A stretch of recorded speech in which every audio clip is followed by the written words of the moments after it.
Isang undocumented OFW sa Jeddah na may sakit sa atay ang dumulog sa Balitang Middle East at humingi po ng tulong para makapagpagamot at makauwi siya sa Pilipinas. Yan po ang Balitang Middle East ni Frank Resma.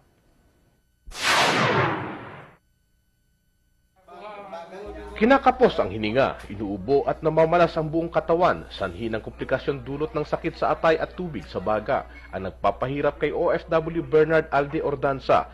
Si Bernard ay 37 taong gulang, binata at tubong uwas Albay, Legazpi City, Camarines Sur.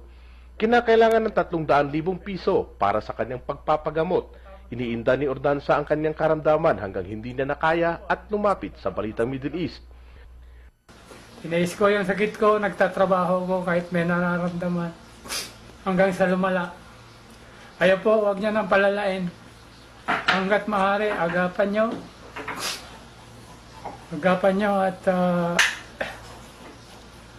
patingin na agad kayo sa doktor para alaman na agad kung ano yung karamdaman niya.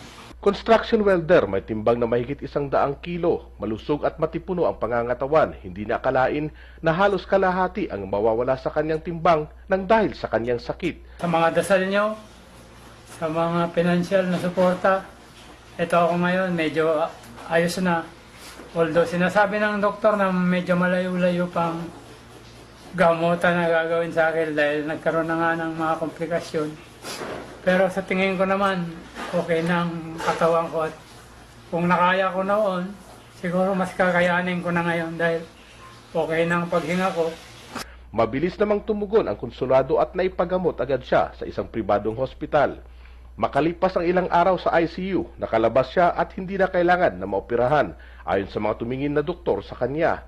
Natuwa ang grupo ng mga OFW na tumulong sa kanya tulad ng Patnubay, Answering the Cry of the Poor, Jeddah o ANCOP, GBI at Elite Guardians, mga kasamahan sa bahay, kakilala at malalapit na kaibigan ang sumuporta sa kanyang kalagayan.